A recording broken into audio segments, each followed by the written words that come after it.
सभी मसीही भाई बहनों को यीशु के नाम में शालोम, प्रेज द लॉर्ड, जय मसीह की। एक बार फिर से आप सभी का स्वागत है। हम अध्ययन कर रहे हैं प्रभु यीशु मसीह की क्रूस की कथा का।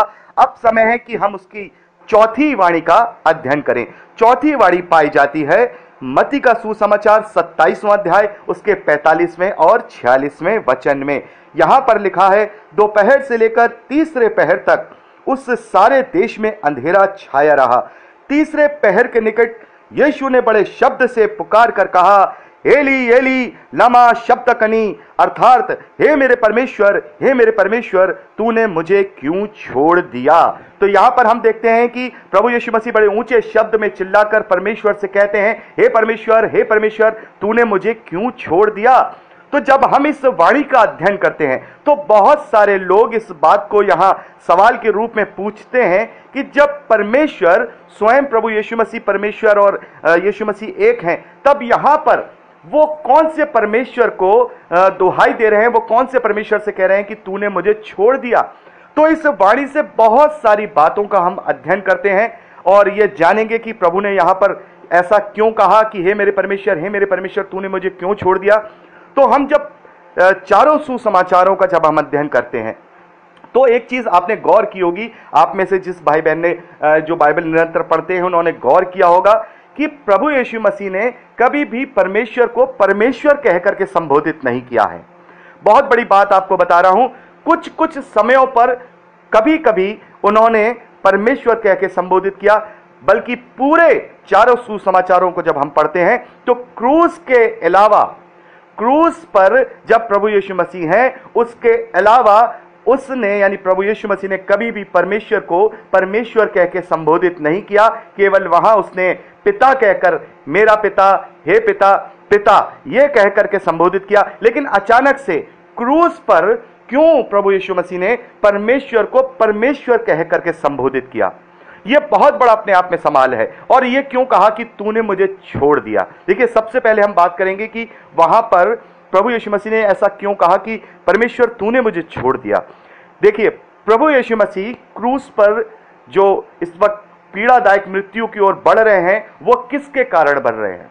मेरे और आपके पापों को अपने ऊपर उठाकर एक पापी की नाई क्रूस पर वो उस सजा को पा रहे हैं, उस पीड़ादायक मृत्यु को पा रहे हैं।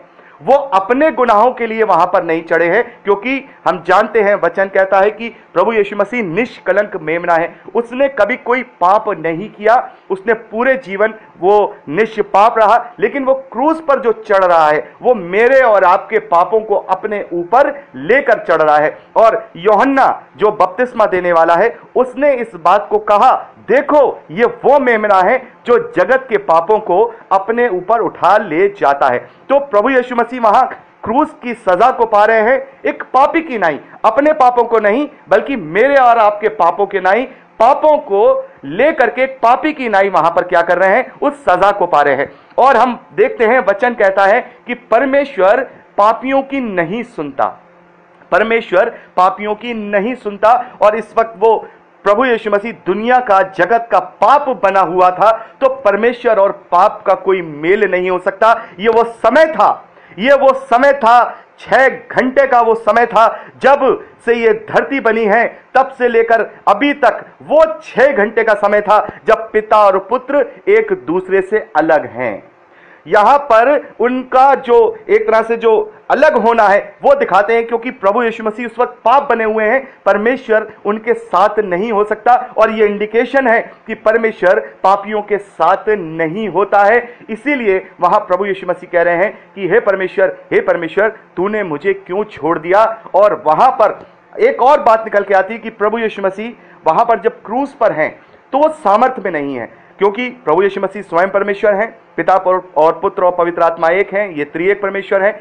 तो यहां पर हम देखते हैं, यदि वो परमेश्वर की सामर्थ्य में होकर के उस क्रूस की मृत्यु को सहते तो वो उस पीड़ा को झेल लेते, उस दर्द को, उस तकलीफ को वो झेल लेते, क्योंकि वो सामान्य मनुष्य नहीं थे, वरन वो परमेश्वर की सामर्थ्य में होकर के क्रूस पर चढ़ाए जा रहे। तो ये जरूरी था कि वो एक मानव देह में होकर के, एक सामान्य मानव की तरह, एक सामान्य मनुष्य की तरह उस पीड़ा को सहें उस तकलीफ को और उस बलिदान को, उस मृत्यु को सहें, तभी हमारे पाप उसके द्वारा किए जाएंगे, क्षमा किए जाएंगे। तो यहां पर परमेश्वर की सामर्थ को उसके ऊपर से, प्रभु यीशु मसीह के ऊपर से उठा लिया गया और वो तकलीफ में, वो पीड़ा में होकर अब परमेश्वर से कह रहा है कि हे परमेश्वर, तूने मुझे क्यों छोड़ दिया। अब बात करते हैं दूसरी बात की। जैसा मैंने आपको बताया कि चारों सुसमाचारों में प्रभु यीशु मसीह ने परमेश्वर को कभी परमेश्वर नहीं कहा, हमेशा पिता कह करके संबोधित किया। तो यहां क्रूस पर उसे परमेश्वर क्यों कहा गया?